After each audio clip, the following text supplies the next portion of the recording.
there's so many different diets out there. It doesn't necessarily mean that they're all bad. We just don't know. And as scientists, it's hard for us to recommend something that we don't have enough research on. So we tend to recommend the ones that have the most research behind them.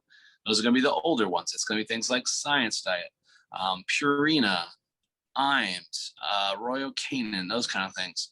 And I know that some people get this gasp when I say that of, oh my gosh, I can't believe you'd feed that. You need to feed. I always tell people, just be cautious when you look at foods. There's a lot of marketing that occurs in the dog food industry. You know, that they say, oh my gosh, you have to feed this particular type of food, or, oh, I can't believe you feed this. It has this in it. I mean, it's more marketing than anything else. There's certain things that, the big thing that my big pet peeve is when people say, oh my gosh, there's byproducts in there. And I've talked about this before on the show, but our byproducts, what we consider the byproduct from an animal, is actually what dogs eat in the wild. They don't eat thigh meat. They eat the liver, they eat the heart, they go for the stuff that we consider byproducts. So yes, they're being fed what would humans consider byproducts, but it's not a byproduct for a dog. And so, like I said, I think we get too caught up in some of these things sometimes, and we make a much bigger deal out of this than we probably should. So that'd be my general recommendation. Most veterinarians, if you ask them, we're gonna be against the raw diet, but there's a reason behind that. Do I think that the raw diet can work? Yes, I have seen dogs that's worked fine in.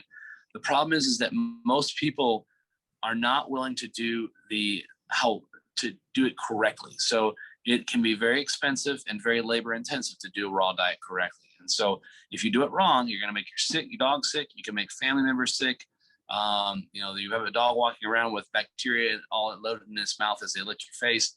There's variables to it that make it difficult. Can it be done right? Yes. But, I tell every client that there are three major factors in what you feed your dog. Number one is going to be what works for the dog. If I make a recommendation or you want to feed them something and it doesn't agree with them, then we don't need to be feeding that. Number two, what you're comfortable with. You're the pet owner. I'm not your dog's owner. I am a guide. I'm not the dog dictator. I don't tell you what you can and can't do. I just give you recommendations. I joke with people. I'm like, I'm not going to get my feelings hurt if you don't listen to me. I'm Nick. I don't know everything. And once again, you need to feel comfortable with what you're feeding. And then the third one would be what I recommend, and that usually ends up being the third most important. But that's okay. It doesn't bother me. Everybody has to find what they're comfortable with and what works with their dog. Yeah, there's not one size fits all. So if your dog's doing well, and when we mean well, good solid poop, skin and coat looks great, weight is great, they're happy, healthy, good energy, doing what they need to do.